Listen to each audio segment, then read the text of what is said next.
हे दोस्तों, welcome to my channel. मेरे channel पे आपको क्लास 9 से लेके 12th क्लास तक का सारा स्टडी मटेरियल मिलेगा। और साथ में अगर आपने अभी तक हमारे चैनल को सब्सक्राइब नहीं किया है तो जल्दी से जाके सब्सक्राइब कर दीजिए।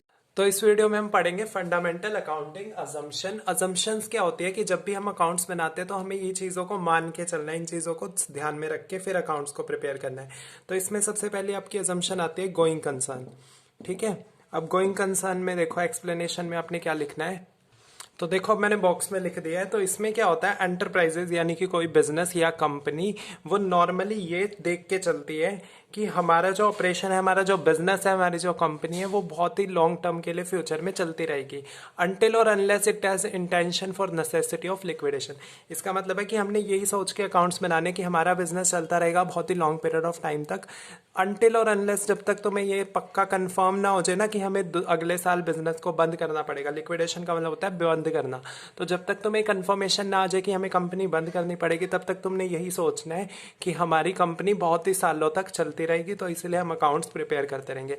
अब देखो यहाँ पे स्केल ऑफ ऑपरेशन जो हम अकाउंट्स प्रिपेयर करते हैं वो कितने मंथ के करते हैं, इसलिए 12 महीने के, यानी कि 1 साल के। हर साल हम अकाउंट्स बनाते हैं ये सोच के कि हमारी कंपनी बहुत ही लॉन्ग पीरियड तक चलेगी। ठीक है, तो ये अजम्पशन सिंपल ही है। गोइंग कंसर्न नाम ही है ना कि हम चलते रहेंगे, हमारा बिजनेस चलता रहेगा। ये अजम्पशन लेके हमें अकाउंट्स बनाने होते हैं। जब तक कि हमें कंफर्म ना हो कि हमारी कंपनी बंद होगी तो हमने यही सोचना है कि हमारा बिजनेस चलता रहेगा। सेकंड आता है आपका कंसिस्टेंसी। इसके बारे में पहले मैं लिख देता हूँ। फिर है देखो कंसिस्टेंसी अजम्पशन। कंसिस्टेंस का मतलब होता है टिके रहना, एक ही चीज पे टिके रहना। तो ये बोल रहे हैं कि कोई भी चीज हमें कैलकुलेट करनी होती है। तो मैथ्स में भी आपने पढ़ा होगा कि एक चीज के 2-3 मेथड होते हैं, जैसे मीन निकालने के 3 मेथड है।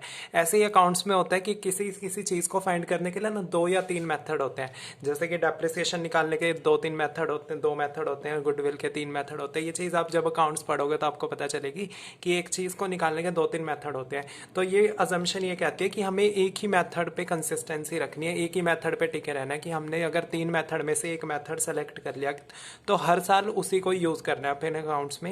ये नहीं है कि एक साल डेप्रिसिएशन किसी मेथड से निकाल लिया, दूसरे साल किसी मेथड से, तीसरे साल किसी मेथड से। हर साल सेम मेथड को यूज करना है till the life time of, जब तक कंपनी चलती रहेगी तब तक वो सेम मेथड्स को यूज करके कैलकुलेशन करेगी।